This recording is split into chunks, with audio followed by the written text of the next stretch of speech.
আমার নামের সাথে আজও তোমার নাম নাই লোকে। 2009 সালে চ্যালেঞ্জ ছবির মাধ্যমে দেব শুভশ্রী জুটির যাত্রা শুরু হয়। এরপর তারা একসঙ্গে উপহার দেন পরাণ যায় জ্বলিয়ারে, রোমিও, খোকাবাবু এবং খোকা 420-এর মতো একের পর এক সুপারহিট সিনেমা। ব্যক্তিগত জীবনে প্রেম ও বিচ্ছেদের কারণে থমকে যাওয়া ধূমকেতু সিনেমাটি 2015 সালে মুক্তির কথা থাকলেও দীর্ঘ 10 বছর পর মুক্তির অগ্রিম টিকিট বুকিংয়ে ঝড় তুলে আলোচনায় উঠে এসেছে সিনেমাটি। ভারতীয় গণমাধ্যম সূত্রে জানা যায়, অগ্রিম টিকিট বিক্রি মাধ্যম বুক মাই শোতে বুকিং শুরু হওয়ার পর থেকেই প্রায় প্রতি ঘন্টায় হাজারেরও বেশি টিকিট বিক্রি করে যাচ্ছে দেব শুভশ্রীর আলোচিত এই সিনেমাটি। মুক্তির চতুর্থ এবং পঞ্চম দিন আগে থেকেই অগ্রিম টিকিট বুকিংয়ে ট্রেন্ডিংয়ে 1 নম্বরে রয়েছে সিনেমাটি।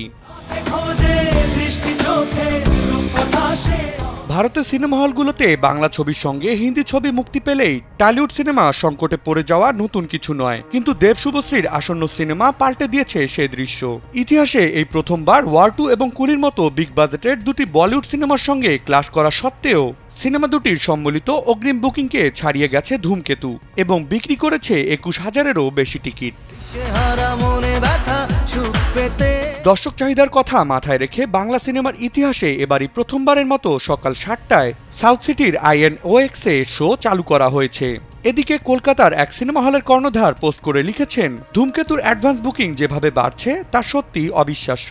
সেই পোস্টটিকে আবার দেব শেয়ার করে লিখেছেন, কোনো শো না পাওয়া থেকে একাধিক শো পাওয়া অবধি এই জার্নি সবটাই দর্শকদের চাহিদায়। আগামী 14 আগস্ট দেখা হবে সিনেমা হলে। বিনোদন ডেস্ক, কালবেলা।